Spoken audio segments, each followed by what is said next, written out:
Welcome to the culture class. What is going on, ladies and gentlemen?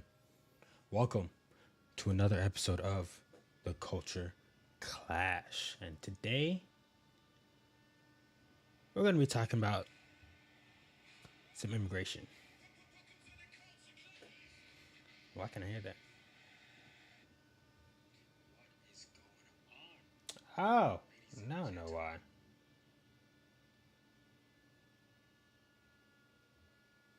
Okay. Well, found out the reason why. So, today we will be talking about immigration. I'm just going to let you guys know. Immigration is awesome. It's cool. But when it's done the right way, okay? Not what the Democrats ever doing. But anywho, we're gonna yeah. Anywho, there's a reason why it's a defining, consequential, and really civilization shaping issue of our time. We're going to be examining the demographic and statistical realities of recent inflows and the reversal, the history, trajectory of American immigration policy, and the exception of assimilation. The cultural and institutional shifts that reframed immigration from a tool of national renewal to a vehicle for demographic transformation, and the profound tensions this creates with national sovereignty, social cohesion, cultural continuity, economic fairness, and the preservation. I feel like I'm not even saying that right.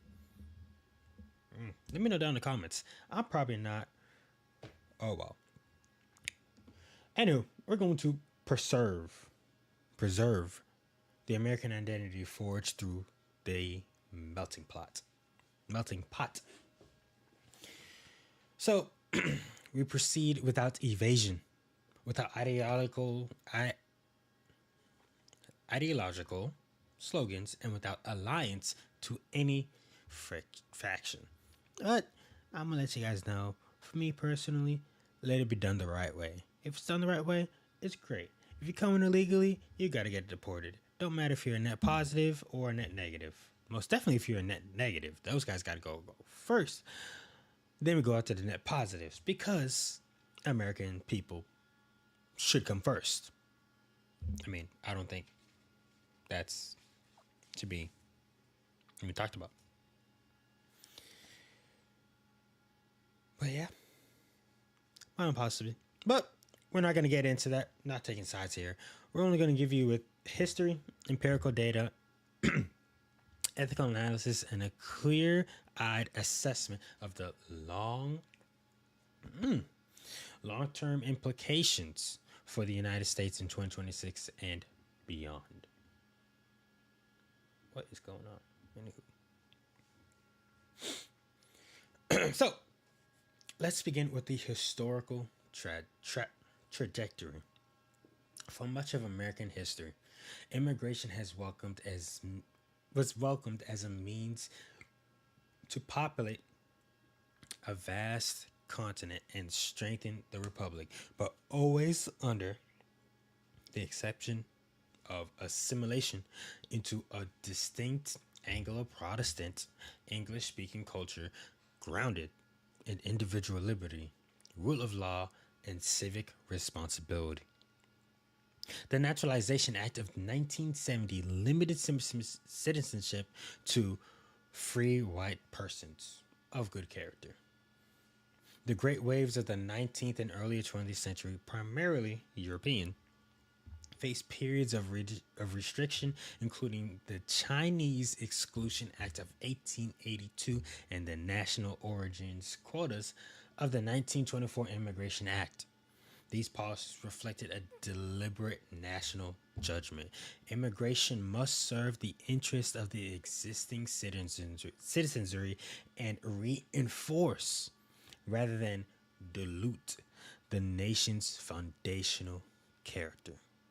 The pivotal turning point arrived in the Immigration and Nationality Act of 1965 by replacing national origins quotas with family reunification and hemispheric preferences. It fundamentally altered the sources and scale of immigration, shifting inflows dramatically toward Latin America, Asia, and other regions.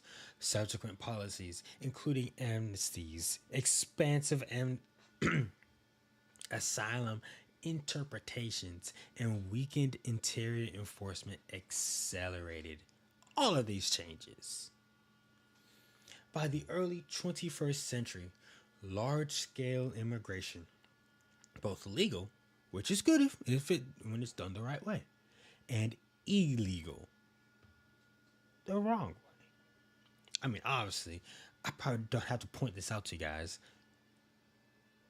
Right way, legal way, wrong way, illegal way. Who would have thought? Anywho, they became entrenched as a moral imperative in elite institutions. Whoops, sorry guys, I need to change this.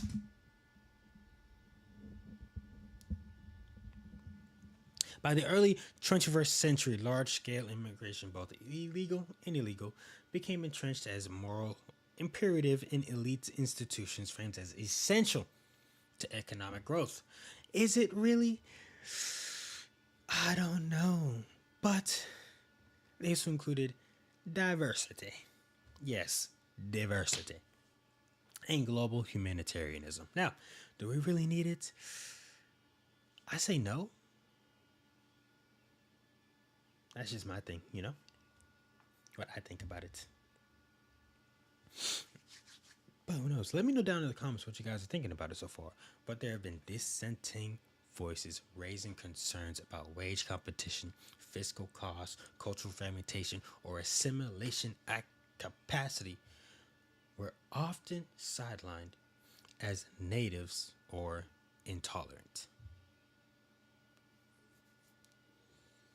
The cultural and institutional capture accelerated. Major media, academia, Hollywood corporation, major media, academia, Hollywood corporations, and international organizations overwhelmingly promoted open border and high immigration narratives, which we have seen where that leads to. Look at the UK. Case closed. Anywho, terms like undocumented immigrant replace clearer language, while concepts such as sanctuary cities and expansive birthright citizenship interpretations reshaped enforcement. By the 2010s and early 2020s, record encounters at the southern border, peaking above 3 million in fiscal year 2023, reflected policy choices that prioritize inflows over control. Now, return to demographic and empirical realities that ground this debate. As of January 2025, the foreign-born population reached a record 53.3 million, comprising 15.8% of the U.S. population, the highest share in history. By mid-2025, they had declined to approximately 51.9 million, 15.4% amid policy shifts.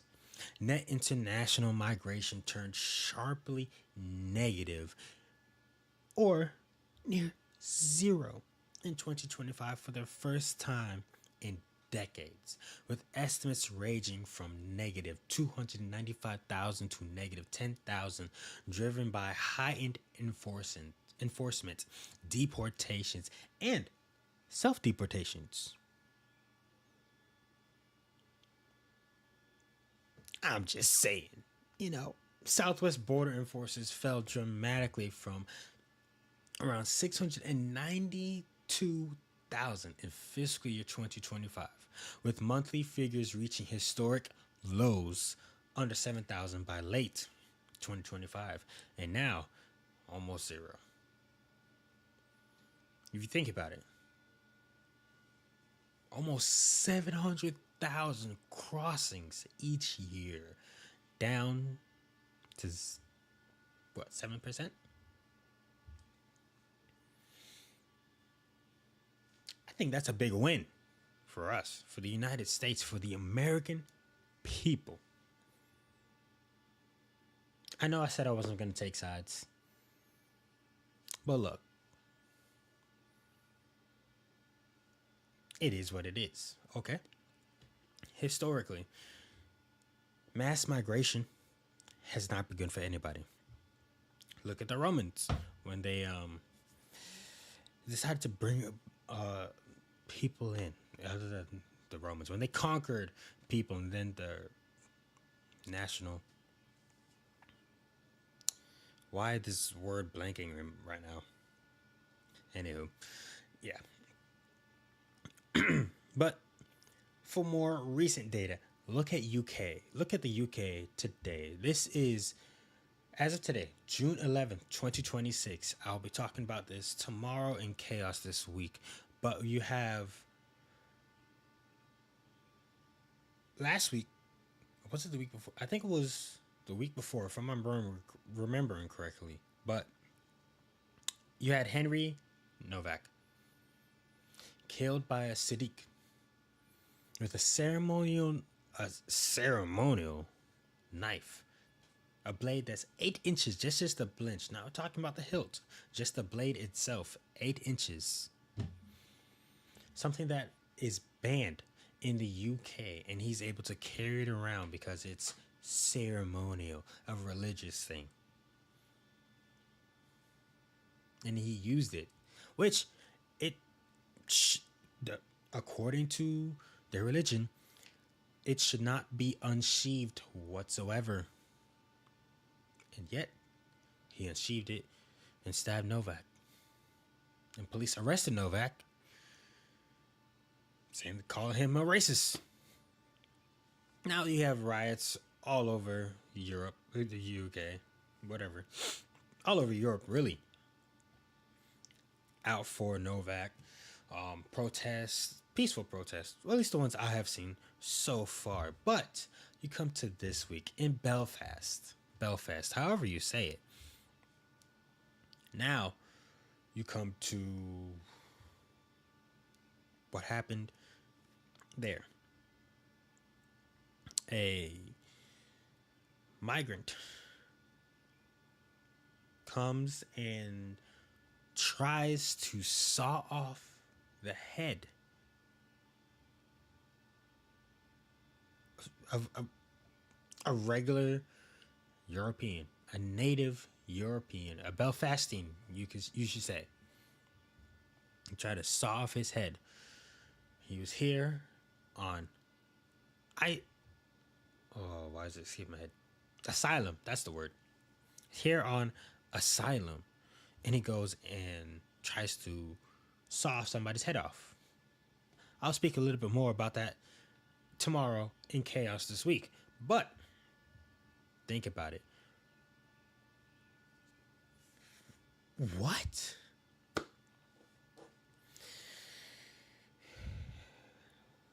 So yeah, migration itself on a massive scale where there is no control, where nothing happens, is not good. We need strong borders. We need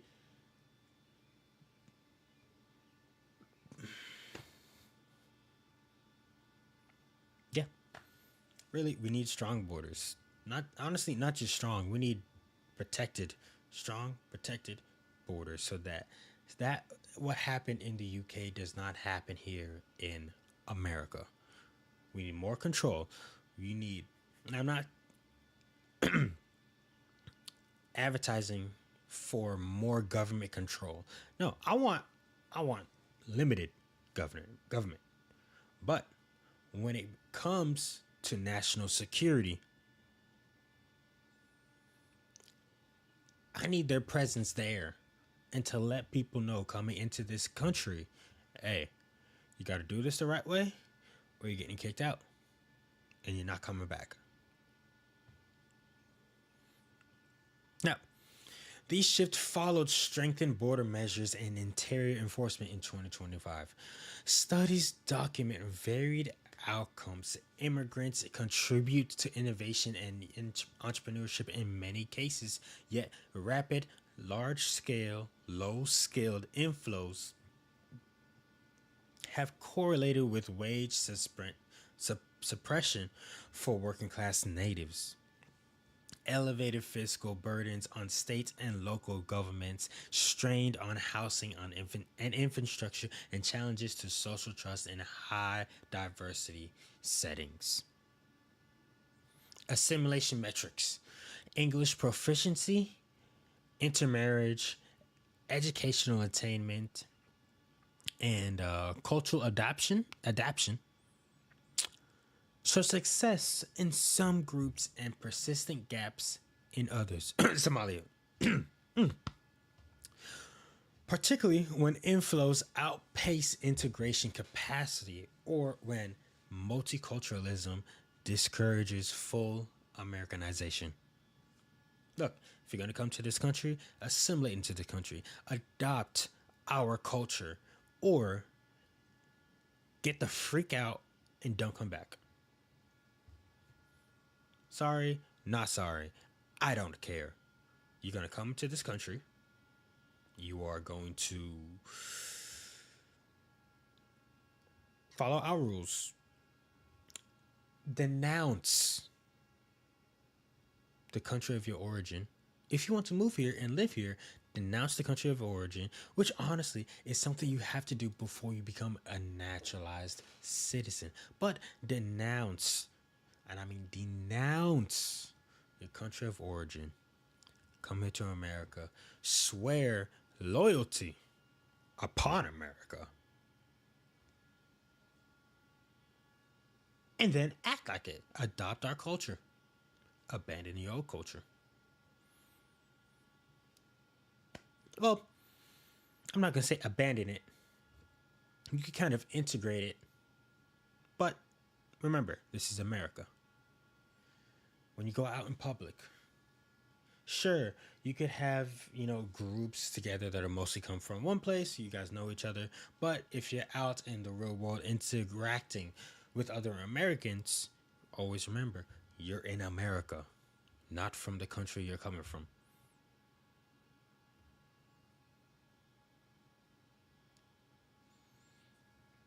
Now, a word from our sponsor. Take a moment to join the Price Media community on Discord. This is your space for deeper biblical discussion, cultural discernment, and authentic faith-filled conversations with like-minded believers. Connect with fellow listeners, engage with the episodes, and grow together in truth. Join now at pricemedia.com/Discord. Let's continue the conversation. So yes, hey guys, if you guys want to know, I've created a Discord. Join us right now. Go to pricemedia.com/Discord. Join us, support the show, support the ministry, help us expand to do a lot more episodes, to do a lot more stuff, and to do more exclusive content for you guys. So, yeah. Now, back onto the show. This brings us to the fundamental clash. Demographically and culturally, the United States is a nation with a specific historical identity, not an abstract economic zone or universal hotel. Pro high immigration perspectives. Anyway, pro-high immigration perspectives emphasize humanitarian objections, labor market needs, and enrichment of diversity. They argue America's strength has always derived from openness. Critics counter that uncontrolled or poorly selected immigration erodes the very conditions. And I am one of those critics for people who want to say, open the border. Forget you. I don't care. What is going on with Rumble? Or is it just me? I think it's just me. Yeah. Anywho. Ooh. Now,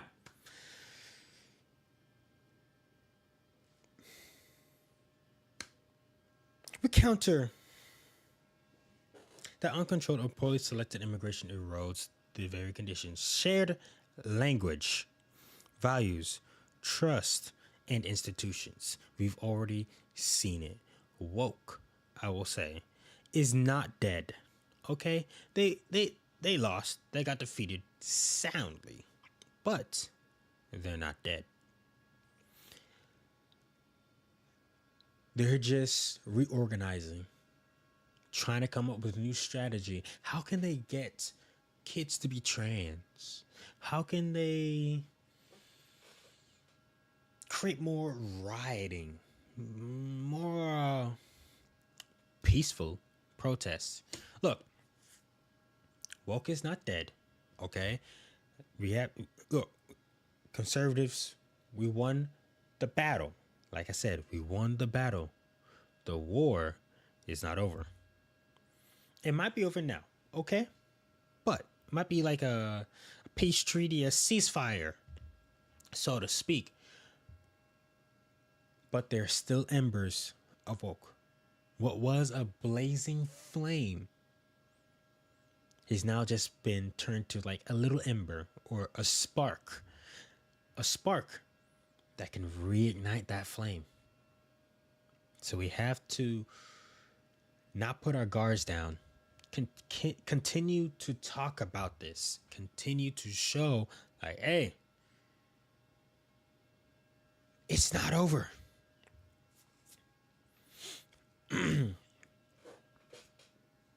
So, you gotta stay on our toes.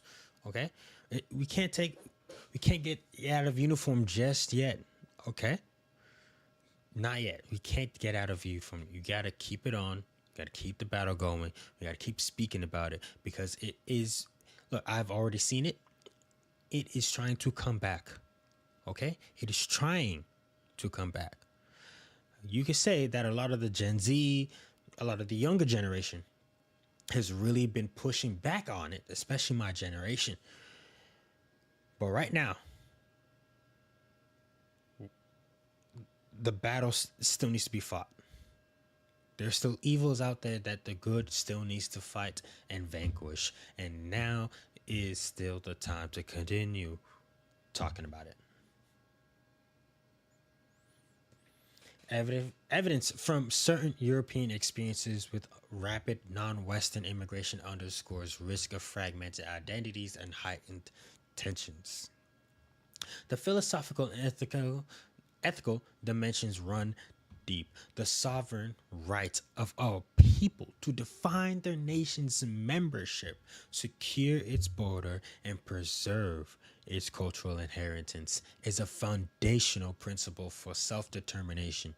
Historic American thought, from the founders through the progressive era restrictionists, viewed immigration through the lens of national interest and compatibility, prioritizing citizens' welfare, especially working class families facing wage competition or community change, does not negate compassion. It reflects moral responsibility to one's own polity, politicity, whatever you want to call it, their party, people, one's own nation. All right, we have a moral obligation, a moral responsibility that as Americans, we keep America, America.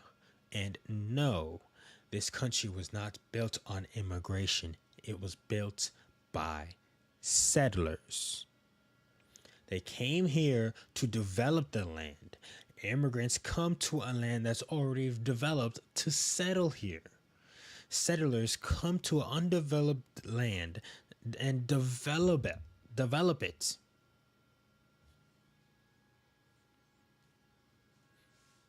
Am I lying? No. All right then. Now, nuances demand careful consideration.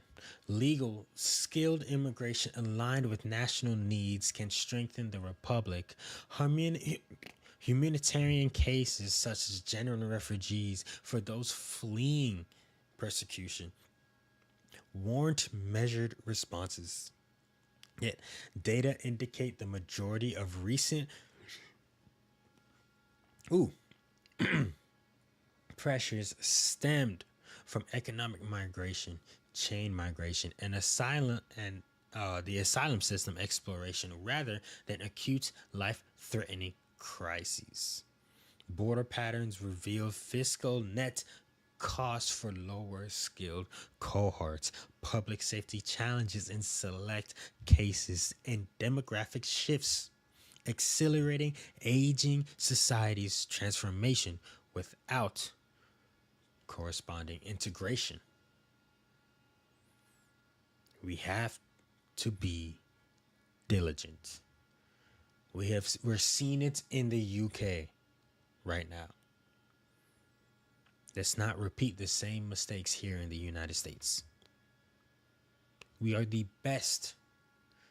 If not the best, we are one of the best. Honestly, no, forget it. We are the best nation in the world. There is no better nation that any human society has ever created. Are we perfect? No. But I'll tell you what, it is better than the alternative. It's better than South America with all the gangs all over the place. Better than China, where the government controls everything. And people like myself, what do they call it? Like rat people or something like that? They just on their phone the entire day, not doing anything. Better than China. Better than Russia. We definitely got much better weather than Russia. Look, I have Jamaican in my blood, okay? I like the warm weather. The cold, I can't deal with it. No, no, no, no, no, no, no, no, no, no, no, no, no, no, no, no. I cannot deal with it. Okay, so we're definitely better than Russia in that aspect. Now, in every other aspect, yeah, we still are. Okay, we're a free market, capitalistic system, the best economic system ever created by humankind.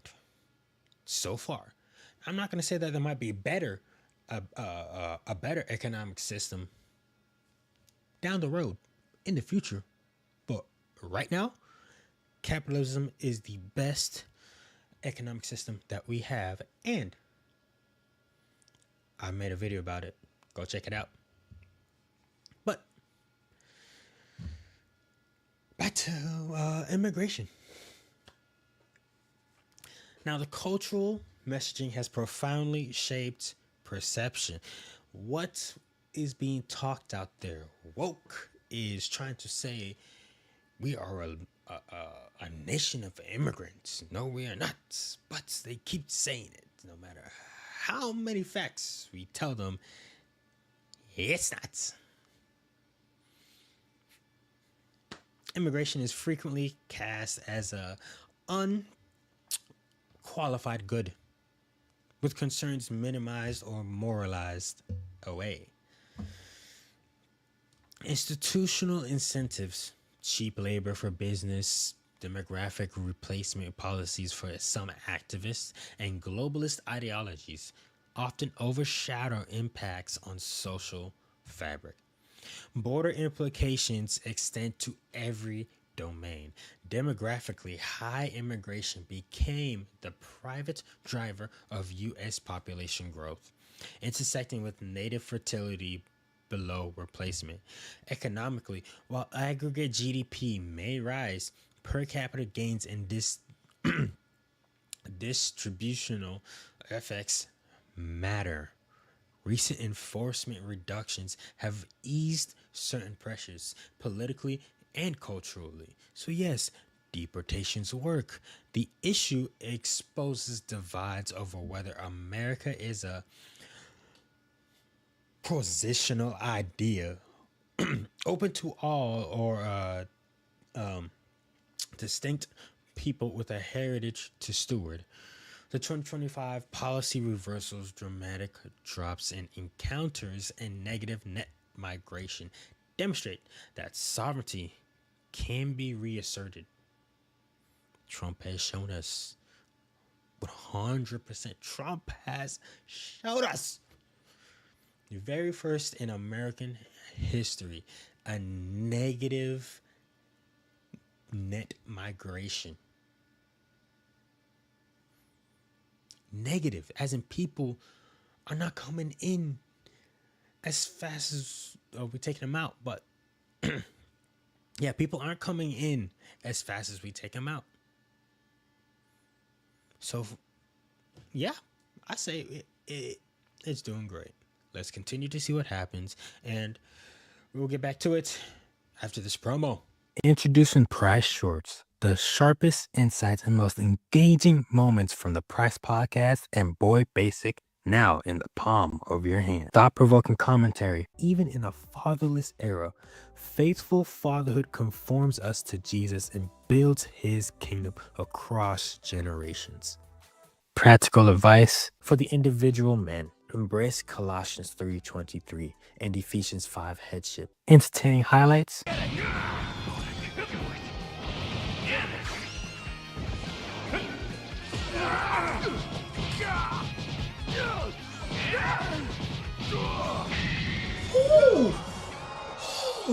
What a victory!